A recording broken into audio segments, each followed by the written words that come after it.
हजरत अली रजी अल्लाह तआला अन्हु को देखना इबादत है।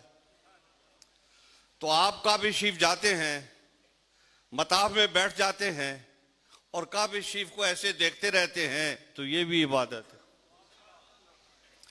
काबे को देखना भी इबादत है, लेकिन जो काबे में पैदा हुआ है उसको देखना भी इबादत है। हुजूर अकरम सल्लल्लाहु अलैहि वबारक वसल्लम की हदीस मुबारक है और ये इसका फैज़ जो है वो मुतादी है, आगे भी जाता है। मैं एक दो मिसालें दे के फिर इस बात का दोबारा इआदा करूंगा कि हुजूर अकरम सल्लल्लाहु अलैहि वबारक वसल्लम ने ये बात इरशाद फरमाई है कि जो मस्जिद नबवी में, मेरी इस मस्जिद में जो नमाज पढ़ेगा तो उसको इतना सवाब मिलेगा। अब मस्जिद नबवी की तोसी इतनी हो गई है कि उस मुख्तसर सी जगह पे नमाज पढ़ना कम लोगों को नसीब होता है, लेकिन जो उस जमात में शरीक होते हैं और उस मस्जिद की तोसी और उसकी हद कहीं तक भी है, तो जहां भी वो खड़े होकर नमाज पढ़ते हैं उनको सवाब उसी का मिलता है।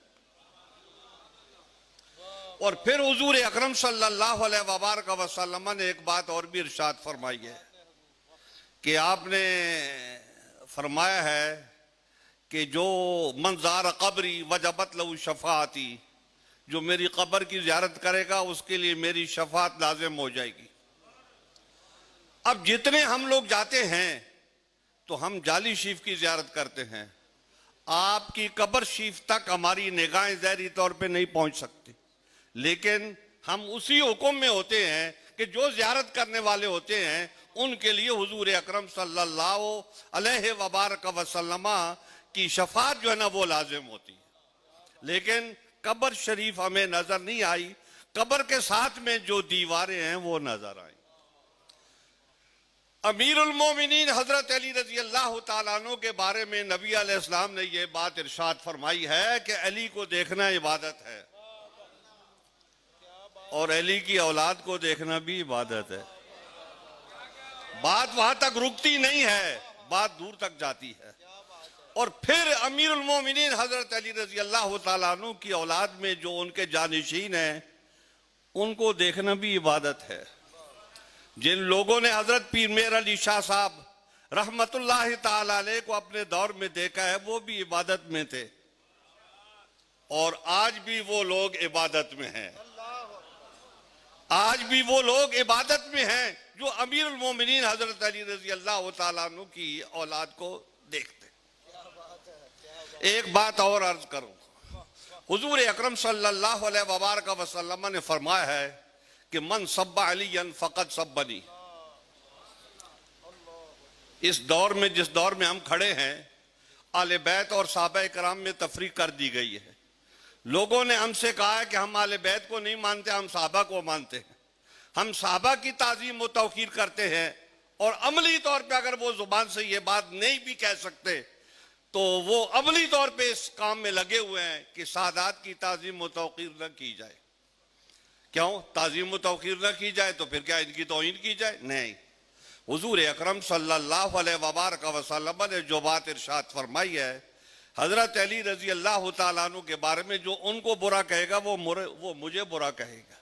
तो हुजूर अकरम सल्लल्लाहु अलैहि वबारक वसल्लम के साथ आपका एक रिश्ता था, एक रिश्ता नहीं कई रिश्ते थे। उन रिश्तों की वजह से, उस कुर्बत की वजह से हुजूर अकरम सल्लल्लाहु अलैहि वबारक वसल्लम ने यह बात इरशाद फरमाई।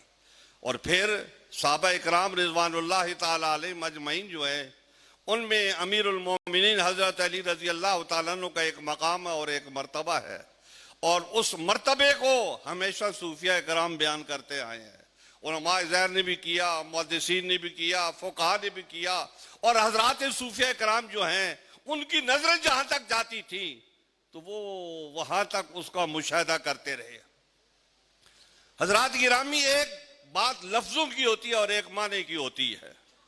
हुजूर अकरम सल्लल्लाहु अलैहि वबारक वसल्लम की जुबान अक़दस से जो अल्फाज मुबारक निकले हैं तो वो हदीस की सूरत में फैले हुए हैं और लोग समझते हैं कि इनमें नूर मुस्तफ़वी है। क्यों कि नबी अलैहिस्सलाम की ज़ुबान अक़दस से निकले हैं। और फिर जहां खून मुस्तफवी होगा तो वहां भी नूर नबवी होगा। वो अल्फाज भी नूर हैं और हुजूर अकरम सल्लल्लाहु अलैहि वबारक वसल्लम के औलाद पाक क़यामत तक आने वाली जितनी है वो सारी की सारी इस जुमरे में, इस कायदे में, इस हिसाब में शामिल है। हुजूर अकरम सल्लल्लाहु अलैहि वबारक वसल्लम ने ये बात जो इरशाद फरमाई कि मन सब्बा अलीयन फ़क़त सब्बनी, तो ये आपने इसलिए इरशाद फरमाई कि आपको पता था क्या होगा। नबी इस्लाम फरमा गए थे ना कि हजरत अम्मार इब्न यासिर से तक़्तुलु का फ़ियतुल बागिया, तुझे बागी गिरोह कत्ल करेगा। तो नबी इस्लाम को तो पता था कौन बागी गिरोह इनको कत्ल करेगा। और हुजूर अकरम सल्लल्लाहु अलैहि वबारक वसल्लम ने उम्मत को इफ्तिराक से बचाने के लिए एक बात भी इरशाद फरमाई। एक साहबी खड़े हुए, उन्होंने आपसे पूछा कि या रसूलल्लाह, हम आपके बाद किसको खलीफा बनाएं? तो आपने फरमाया कि अगर तुम अबू बकर को बनाओ तो तजिदू हो अमीनन जाहिदन फिद दुनिया वरागिबन फिल आखिरा, कि ये अमानतदार हैं और दुनिया से ला ताल्लुक हैं और आखिरत की रग़बत रखने वाले हैं। और अगर तुम उमर को बनाओ तो तजिदू हो कवियन अमीनन ला यखाफु फिल्लाहि लौमत लाइम, कि आप इनको कवी और अमीन पाओगे। और फिर ये वो शख्सियत हैं कि ये अल्लाह के आकाम को बयान करने के, उसके हुक्म को बयान करने में किसी का खौफ नहीं रखते। और फिर आपने फरमाया कि अगर तुम अली को बनाओ लेकिन ला अराकुम फाइलीना, मैं जानता हूं तुम ये काम नहीं करोगे, जो है मैं जानता हूं तुम ये काम नहीं करोगे। अगर तुम ये काम करो तो ताजिदू हो हादियम व महदिया, कि तुम उनको हादी और महदी बनाओ पाओगे और वो तुम्हें सिराते मुस्तकीम पर कायम कर देंगे। तो हज़रात गिरामी, हुजूर अकरम सल्लल्लाहु अलैहि वबारक वसल्लम ने यह बात भी इरशाद फरमाई कि ए अम्मार, तुझे बागी गिरोह कत्ल करेगा। और फिर उससे बचने का रास्ता भी आपने बयान फरमा दिया कि बचने का रास्ता यह है कि आप इनको खलीफा बनाओ। लेकिन उम्मत उससे नहीं बच सकी, लेकिन नबी अकरम अलैहिस्सलातु वस्सलाम बता गए। तो ये सारी बातें आपके इल्म में थी कि ये बाद में आने वाले लोग जो हैं ये हजरत अली रजी अल्लाह तआला अन्हु के साथ क्या सलूक करेंगे। तो इसलिए आपने फरमाया मन सब्बा अलीयन फ़क़त सब्बनी, कि जो हजरत अली को बुरा कहेगा वो मुझे बुरा कहेगा। और फिर हुजूर अकरम सल्लल्लाहु अलैहि वबारक वसल्लम ने एक और बात भी इरशाद फरमाई।